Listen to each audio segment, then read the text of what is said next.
Hey guys, welcome to Steve's early morning show. This is Corey, formerly known as Corey's channel, Corey's VC channel. Glad to be here with the VC meetup. I highly recommend meeting up with Steve and being a part of the show. We did some record shopping today, so it was a really good time. Check out some video of the stores. Just glad to be here. Thanks for making me a part of the show, and take care. Keep listening to music.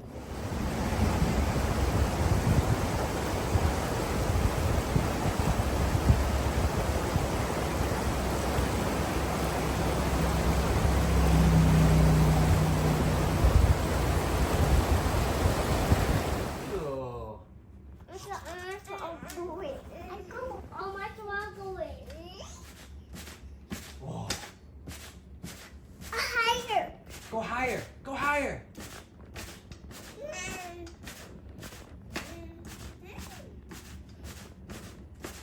Whoa. And welcome back to the Early Morning Sunday Show. This week's episode is brought to you by the letter N. N standing for the state that sits right next to the other state that begins with the letter I. Iowa, which they say is God's country, but we all know it really is Nebraska. So cheers to everyone. Actually, we're this weekend I'm in Nebraska. My mother turning 95. Still lives at home, still drives, still does everything. Her brothers are coming in, and then all my siblings are going to be there. My oldest son Paul and his wife Michelle. We're all driving down today's Saturday, and for the party Sunday, then we drive back. 8 hours one day, 8 hours back the other way, but it'll be a good time. Looking forward to it. Always good to go back to Nebraska, though it's a boring drive. I don't know if I ever mentioned. Okay, so I'm a huge Nebraska football fan. The Cornhuskers. I think I've mentioned before that they originally were called the Bug Eaters. That somehow somebody thought that would be a great name when the football team started, the Bug Eaters. I kind of wish that still was their name, because would that not be a cool mascot? I mean, I'm trying to envision what kind of mascot would be the Bug Eaters. God, I mean, just wow. You have teams like the Gophers, the Badgers, the Wolverines. You have the Hawkeyes, the Bug Eaters. Yeah, it's a different time where people thought certain things were just a lot cooler. But then they became the Cornhuskers, which in itself is kind of a lame. I'm a Cornhusker. Wow, cool. Yeah, that's about all, man. So, cheers to Nebraska. Yes, the place where I only need to pick up. I don't need a record, but I do need to get a Nebraska cap because mine somehow disappeared. And Bing candy bars. All right. First off, thank you, Corey, for doing the opening. Gosh, Corey and we when I was traveling in Ohio, I met up with Corey. He had a channel. One of his he had the best record store reviews because he would sit and talk with the owners and really get into it. He's very good with video production. That is something he does, very professional, unlike mine. And so they're just wonderful. He also had another series called Hard and Heavy, where he did a lot of stuff. So people that have been in the VC a long time will recognize Corey. Well, he was up in Longmont he's training people with industrial training. And so he got a hold of me and says, hey, I'm going to be up here. Would you want to meet up? Well, of course I want to say yes. So went over there, had a wonderful time. We hit a store, then we went and we had just a great dinner and caught up. So it was really, really great. Just recently got a note from someone else. They're going to be flying in on a Sunday and said, hey, I'll be here Sunday. You want to get together? And I go, yes. So really excited. Again, if you're traveling this way or if you live here, you just want to go out and hit a record store, have dinner, whatever, please more than happy. It's something I truly enjoy doing. Today's that vinyl record collecting grandpa, just like a regular grandpa, but cooler. Yeah, that says it all. Vinyl record collecting grandpas are cooler, definitely so. Okay, we got music though. We got music to show, so we should probably get going because I actually have to get going too because we gotta start driving. So let's do this. First album today, first album up for bid. Andy just recently showed this on his channel, and Andy Ford, who has just a wonderful channel. Love that guy to death out of the UK. Well, me and him, we're both Fuzz Club members. We have secret handshakes. We have we have codes that we use. It's really cool to be in the Fuzz Club.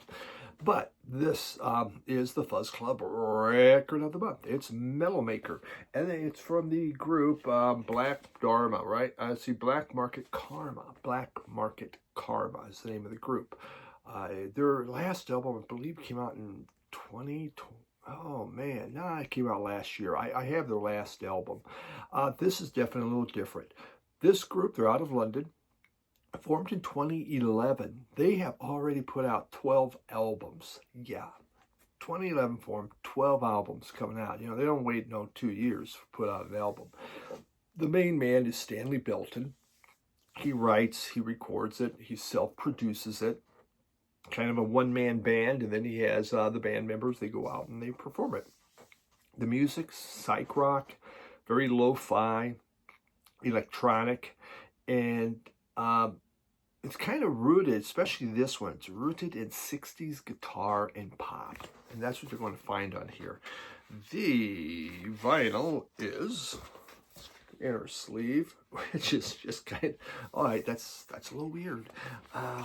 And a very, very deep sea blue. We'll call it that, a deep sea blue. I think that's great. And there is, we got stuff. We got stuff, and here we go. All right, for those of you that like a download card, there you go. Feel free. First one in gets that and gets to listen to this album for free and have it forever. Also, it had 2 cards, and one is autographed. Yes, that is really neat. That's fun. That's fun that they did that. So those came within this. So the music on Mellow Maker. It is filled with a lot of reverb vocal. Definitely kind of a lo-fi type production. And there's just kind of layers of the 60s melancholia and 90s neo-psych. And yeah, definitely he's gone back and been listening to some 60s music. A couple of standout tracks I thought. I'm going to play a sample of this one, Flutter Boy. And Flutter Boy, it has a 60s nostalgia feel with these glockenspiel type synths. It grabbed my attention. I really enjoyed that one. They're soft and heavy, where the drums, they kind of just shuffle gently along with the kind of this woozy bass. Just that really adds texture to the song. But behind it is a wall of sound type production. That was very, very interesting. Another one I really liked was Jelly Lager. Okay, so maybe song titles isn't the strong point here between Flutter Boy and Jelly Lager, but Jelly Lager, it grooves hard, and it's like Revolver era Beatles. I mean, you have that feel. You listen to that, and you're going to think that. And it was, which was quite enjoyable. There's these drum loops, and it has just these syrupy guitar riffs happening, and the vocals are mixed in there with some great harmonies. Very interesting. I really enjoyed the song. This took more listens. This is not one that grabbed me right away. Okay. It just didn't go, whoa, this is the greatest thing. This is my top 10 of the year. It may not be top 10. but it was good. I mean, I did enjoy it the more you listen to it, especially when you think about these 60s inspirations that you hear on there. Not bad at all. So, yes, Black Market Karma, Mellow Maker. It is out now on Fuzz Club.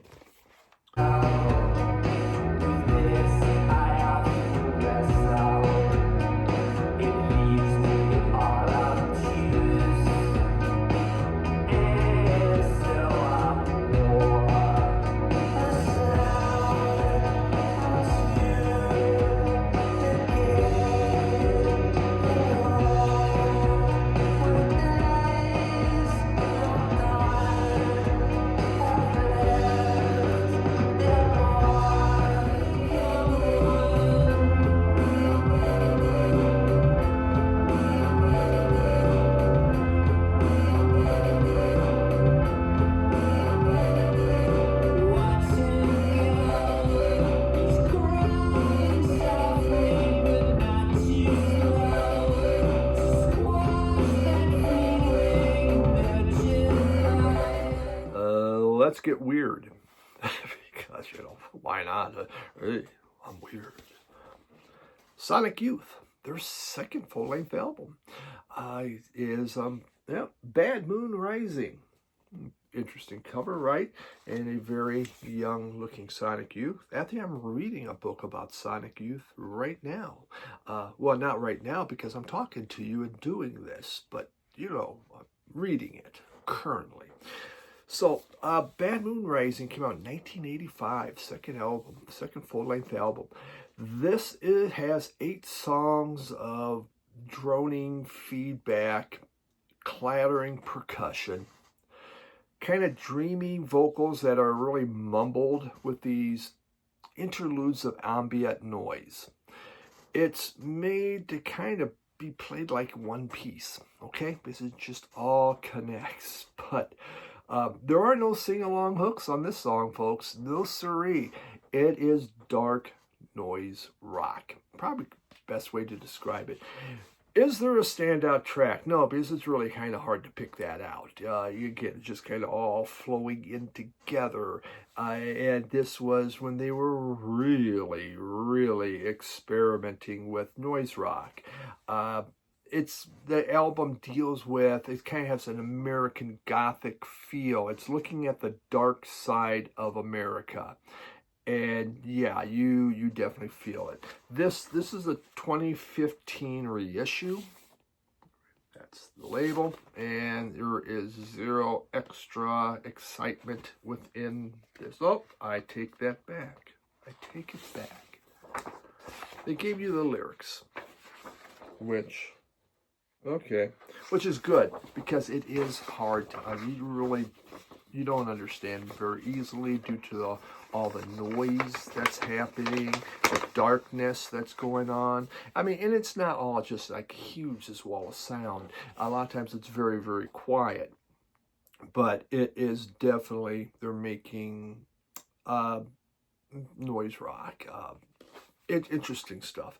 They start to change after this album, and they learn about something they called melody.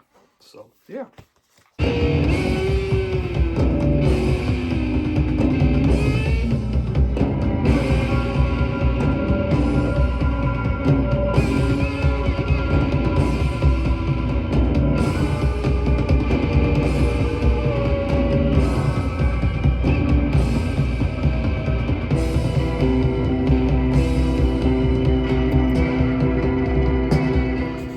This this just came in. I haven't read it yet, but I pre-ordered. It came in. New Talking Heads book, and Talking Heads for the longest time is my all-time favorite group. Other groups, they're still top 5 easy. Right up there. Probably Velvet Underground's my favorite. Talking Heads and the New York scene that transformed rock. So looking forward to reading that. Nice thick book, which is great. Gives me something to do probably during the winter months. During the summer months, you don't get it much. Okay, moving in. Next. This is the debut album of the group Blushing. I have the CD. I saw them in concert last year. They actually were nice enough to sign it. But they finally put it out on vinyl.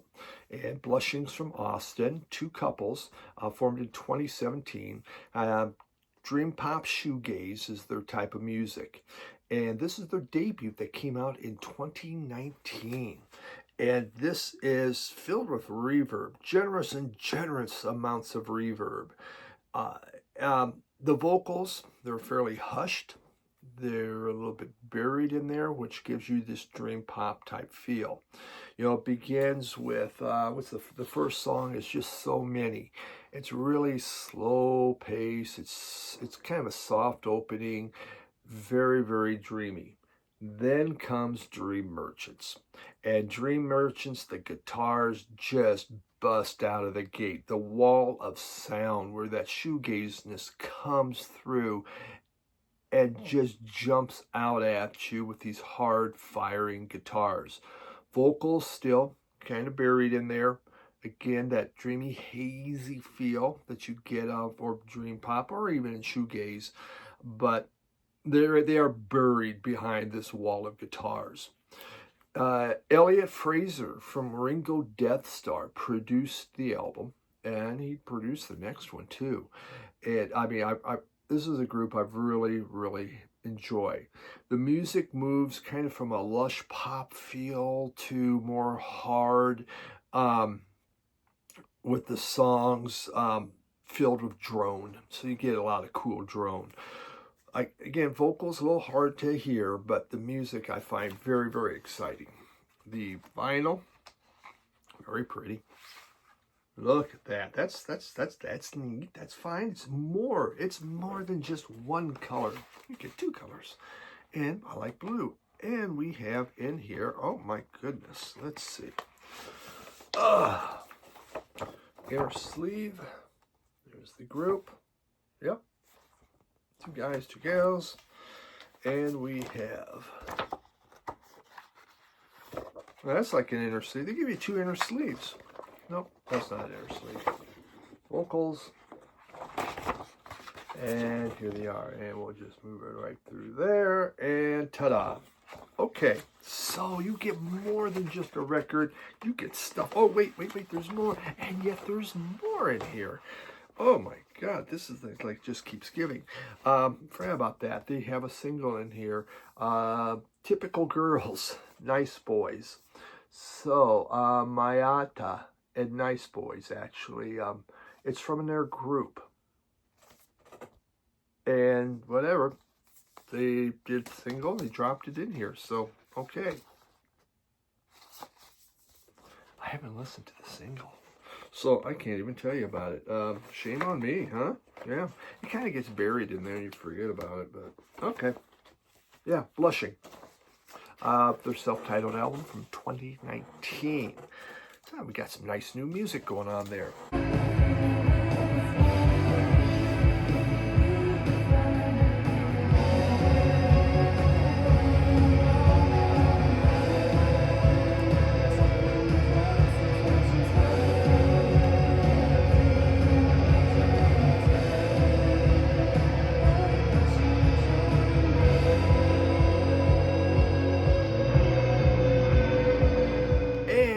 Since we've been doing new music, let's get some old-timey stuff. And we have Skip James, Record Store Day. You may know him as Skip James, but if his mother's calling, it's going to be Nehemiah Curtis Skip James. What would be short for Nehemiah? Nay? Hey, nay? I don't know. Yeah, kind of different. Born in 02. That's 1902, and died in 1969. Delta blues singer, very influential, very important Delta blues singer. The vinyl is this. Since this came out in Record Store Day, once again, it means there is absolutely nothing included in here. No pictures, no nothing, whatever, bare bones, and here you go. We charge you more and we give you less. I know I'm bitching again about the whole dang thing. But it just kind of blows my mind sometimes. So Delta blues singer, he's a guitarist, he's a pianist, he's a songwriter. A lot of his playing was more done in a dark minor type guitar key. He first started recording in 1931 for Paramount Records. And what you get on this album is his early Paramount recordings. And there might be from a few other things, but it is the early recordings. Thus, you do not get great sound quality. You get a little bit of that kind of the scratching. You get kind of, well, they're recording at a furniture factory. So that's what Paramount was. They made furniture. And so, it's from 1931. So you get what you get. But it does give you a feel for Skip James. This time, this album, Hard Time Killing Floor, came out in 2005 originally. Hard Time Killing Floor. And so it's from 2005, and it's a great introduction to Skip James for his early stuff. He did, was big in the 30s, disappeared like all blues guys seem to have happened, and in 1964 was rediscovered. Again, like so many of these blues guys, they discovered him in the 60s thanks to thanks to the UK. It wasn't because of America. But they were all old, and they all died by, late 60s, early 70s. So again, so much music was missed out because of it. But on here, they have the song, I'm So Glad. Yes, the song sung by Cream. I'm so glad, I'm so glad, I'm so glad. Well, guess who did that? Skip James. And on here, it's up-tempo. It has this kind of a breakneck pace going on with his guitar playing, and there's just such good finger picking. I'll drop you a sample so you can hear how he did I'm So Glad. There is the title track on here, Hard Time Killing Floor. It has this slow, lazy feel, kind of a mournful cry. And he had this falsetto, so he could just have this passion and this pain. One of my favorite songs, just because of the title, Little Cow and Calf is Going to Die Blues. So I guess must have seen it happening and thought, well, I'm just going to write a song about that. So the Little Cow and Calf Going to Die Blues. Yeah, it actually has a gospel feel to it. So again, the recording's kind of rough, but an important record for blues people if you really want to hear how it all began. Not a groaning, not a longing for you. I'm so glad, I am glad, I am glad and glad. I don't know what to do, I don't know what to do. I'm so tired, I am tired, I am tired.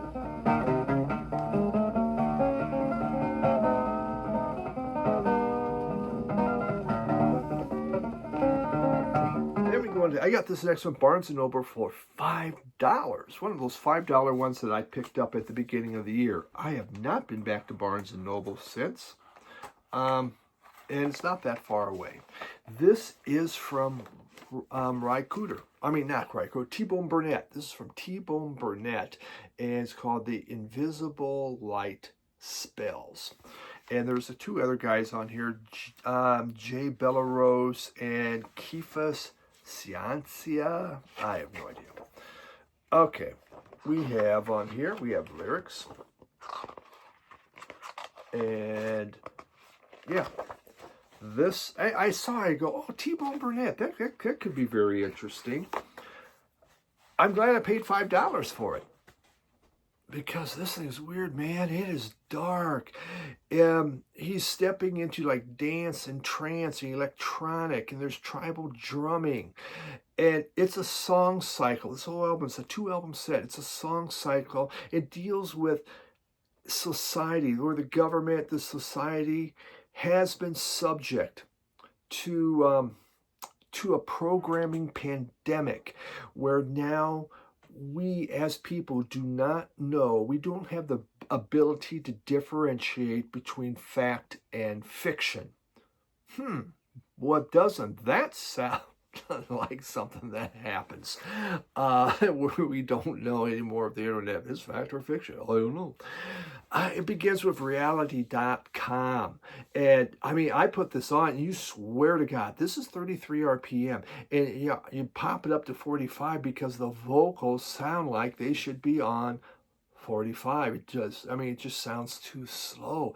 It is just so freaking dark. And reality.com is just this dystopian nightmare of a song about, they sing in there, part of the lyrics is, we will read your dreams and code your screams. Yeah. There is just, this thing's a lot. This is like bad vibes, man. Lots of bad vibes.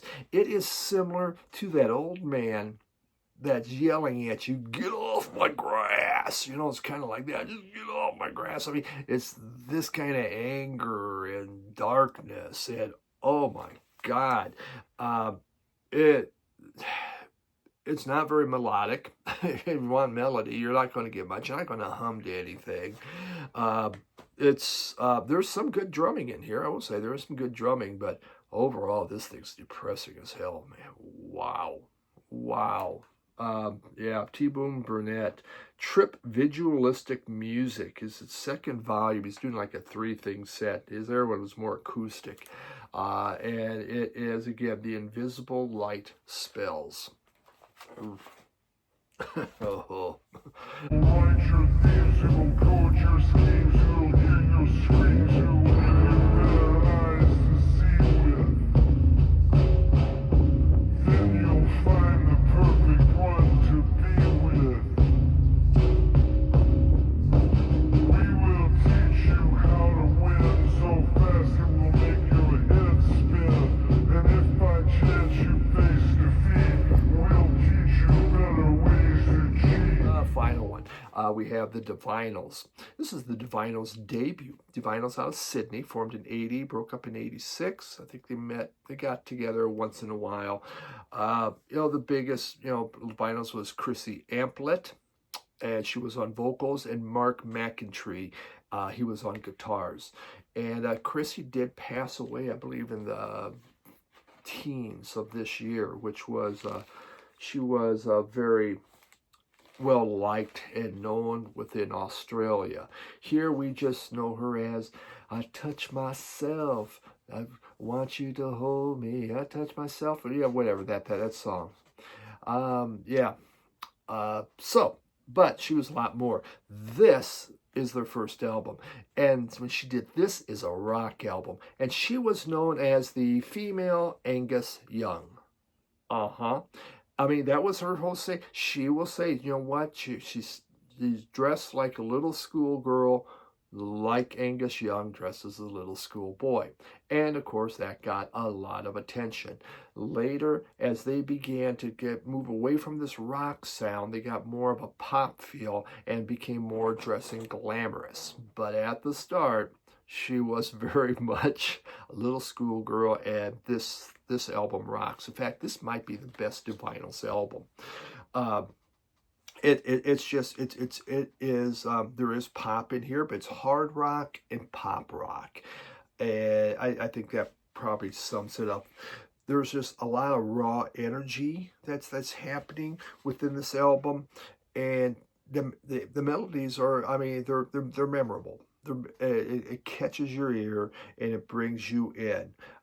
It's just a really good debut from these guys. Did I show the label? I'm pretty sure I did, but we'll show it to you one more. Yes, Chrysalis, which was interesting. This was the first Australian band to have their debut put on an American label. So kudos to that. Great riffs on here. There's some very flashy guitar solos happening and just super strong vocals. There is one song that's really kind of dark. Oh gosh, on their dark song is called Elsie. And Elsie is sung from a woman's perspective about a woman having severe mental illness and what they're going through. And it is, it's almost disturbing, but she comes out and just saying, hey, here's what's happening. So very, very interesting song. So Divinyls, their debut, Divinyls.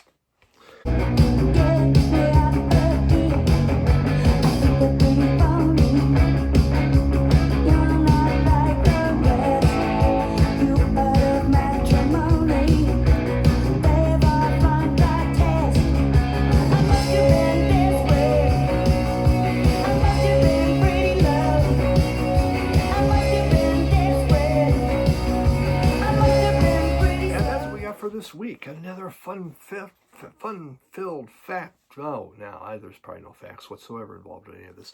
Just interesting albums. Some real dark ones this week. I don't know, I've been doing a lot of dark music. I'm getting a little worried about myself, so I need some sunshine pop. I know, right when I need to show next week. So we get a little more sunshine in our life. Thanks for hanging out with me. Corey, again, thank you for coming down and visiting and doing the opening. That was awesome. And looking forward. Hey, we'll do it again next week on their record store review coming up. Two guys talking about records. Don't forget to check that out. We're talking about music that we want to get mellow to. Everyone have a great week. Thank you for watching. Bye.